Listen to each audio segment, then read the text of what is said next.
ನಮಸ್ತೆ ಪೋಷಕರೇ. ನಿಮಗೆ ನಿಮ್ಮ ಮಕ್ಕಳ ಭವಿಷ್ಯದ ಬಗ್ಗೆ ಆತಂಕ ಉಂಟಾಗುತ್ತೆ. ನಿಮ್ಮ ಆತಂಕವನ್ನು ಸೂಕ್ಷ್ಮವಾಗಿ ನಿಮ್ಮ ಮಕ್ಕಳು ಗ್ರಹಿಸ್ತಾರೆ, ಅವರು ಒತ್ತಡಕ್ಕೊಳಗಾಗ್ತಾರೆ.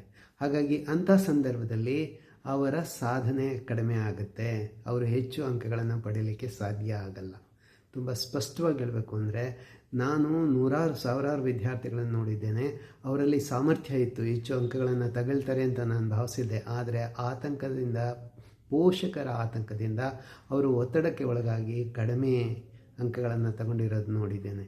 ಹಾಗಾಗಿ ಸ್ಪಷ್ಟವಾಗಿ ಹೇಳ್ತೇನೆ, ನೀವು ಪಡೆಯತಕ್ಕಂಥ ಆತಂಕವನ್ನು ಗ್ರಹಿಸಿದ ಮಕ್ಕಳು ಒತ್ತಡಕ್ಕೆ ಒಳಗಾಗಿ, ಒತ್ತಡದ ಪರಿಣಾಮವಾಗಿ ಭಯ ಬಂದು, ಭಯದ ಪರಿಣಾಮವಾಗಿ ಮೆದುಳಿನಲ್ಲಿ ಕೆಲವು ಹಾರ್ಮೋನುಗಳು ಸೆಕ್ರೀಟ್ ಆಗಿ ಅವರಲ್ಲಿ ನೆನಪನ್ನು ಇಟ್ಕೊಳ್ತಕ್ಕಂಥ, ಕಲಿಕೆಯನ್ನು ಸ್ಪಷ್ಟವಾಗಿ ಮಾಡ್ತಕ್ಕಂಥ ಒಂದು ಭಾಗ ಬ್ಲಾಕ್ ಆಗುತ್ತೆ.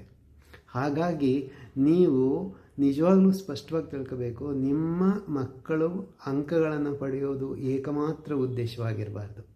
ಅವರು ಆತ್ಮವಿಶ್ವಾಸವನ್ನು, ಆತ್ಮಸ್ಥೈರ್ಯವನ್ನು ಹೊಂದಿರತಕ್ಕಂಥ ವ್ಯಕ್ತಿಗಳಾಗಿರಬೇಕು, ಶಾಂತ ಚಿತ್ತವನ್ನು ಹೊಂದಿರತಕ್ಕಂಥ ವಿದ್ಯಾರ್ಥಿಗಳಾಗಬೇಕು.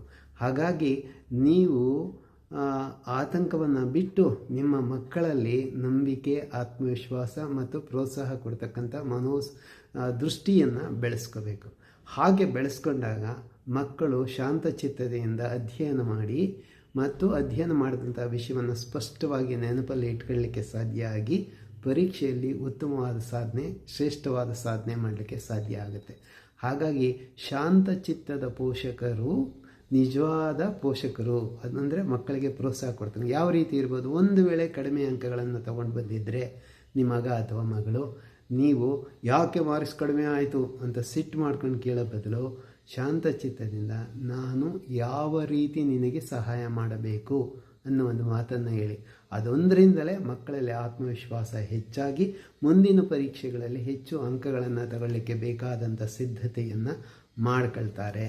ಹಾಗಾಗಿ ಶಾಂತಚಿತ್ತ ಇರ್ತಕ್ಕಂಥ ಪೋಷಕರು ಉತ್ಕೃಷ್ಟವಾದ ಸಾಧನೆ ಮಾಡಿ ಶ್ರೇಷ್ಠ ಅಂಕಗಳನ್ನು ಪಡೀಲಿಕ್ಕೆ ಸಾಧ್ಯ. ನಮಸ್ತೆ.